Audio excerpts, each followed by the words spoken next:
Assalamualaikum warahmatullahi wabarakatuh. Perkenalkan, saya Gelis Diani Anugrah, mahasiswa Pendidikan Sosiologi. Di sini saya akan menjelaskan tentang layanan bimbingan dan konseling, contoh masalahnya serta solusinya. Selamat menyaksikan. Yang pertama ada pengertian layanan bimbingan dan konseling. Layanan bimbingan dan konseling merupakan proses pemberian bantuan yang diberikan kepada siswa secara terus-menerus agar tercapai kemandirian dalam pemahaman diri siswa, sehingga siswa mampu mengarahkan dirinya di dalam keadaan lingkungan sekolah, keluarga maupun masyarakatnya. Adapun jenis-jenis layanan bimbingan dan konseling.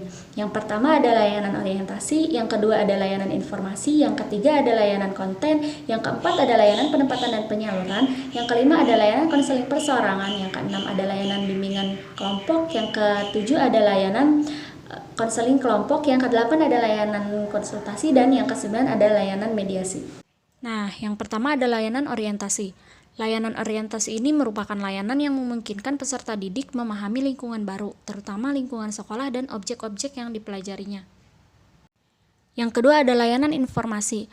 Layanan informasi ini memungkinkan peserta didik menerima dan memahami berbagai informasi, contohnya seperti informasi belajar, pergaulan, karir, dan pendidikan lanjutan. Yang ketiga ada layanan konten, di mana layanan ini memungkinkan peserta didik mengembangkan sikap dan kebiasaan belajar yang baik dalam penguasaan kompetensi yang cocok dengan kecepatan dan kemampuan dirinya, serta berbagai aspek tujuan dan kegiatan belajar lainnya. Yang keempat ada layanan penempatan dan penyaluran. Maksudnya layanan ini memungkinkan peserta didik memperoleh penempatan dan penyaluran, baik di dalam kelas, kelompok belajar, jurusan atau program studi, program latihan, magang, kegiatan atau ekstrakurikuler, dan lain-lain.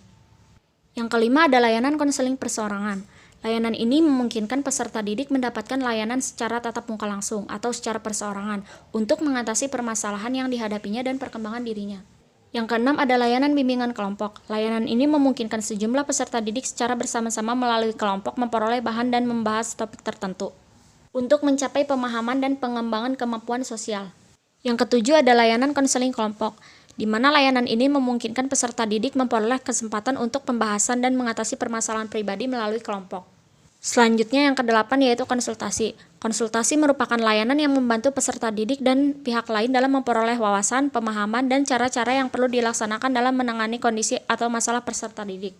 Dan yang terakhir yaitu mediasi, merupakan layanan yang membantu peserta didik menyelesaikan permasalahan dan memperbaiki hubungan antar mereka.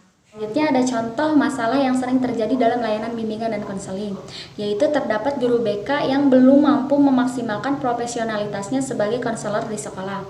Hal ini terjadi dikarenakan masih banyaknya siswa yang belum bisa mengembangkan potensi dan kemampuan yang ada dalam dirinya dan belum tercapainya pelaksanaan bimbingan konseling secara maksimal. Oleh karena itu, untuk mengatasi masalah tersebut, maka solusinya adalah guru BK bisa mengikuti berbagai macam kegiatan seperti workshop dan seminar yang berkaitan dengan layanan bimbingan dan konseling, sehingga mampu menambah pengetahuan dan wawasan guru BK secara luas agar nantinya tercapai pelayanan bimbingan dan konseling secara maksimal, sehingga dapat menghilangkan pandangan siswa tentang rendahnya profesionalitas konselor di sekolah. Terima kasih. Mungkin hanya itu yang dapat saya sampaikan, kurang dan lebihnya mohon maaf. Terima kasih. Wassalamualaikum warahmatullahi wabarakatuh. Sampai jumpa.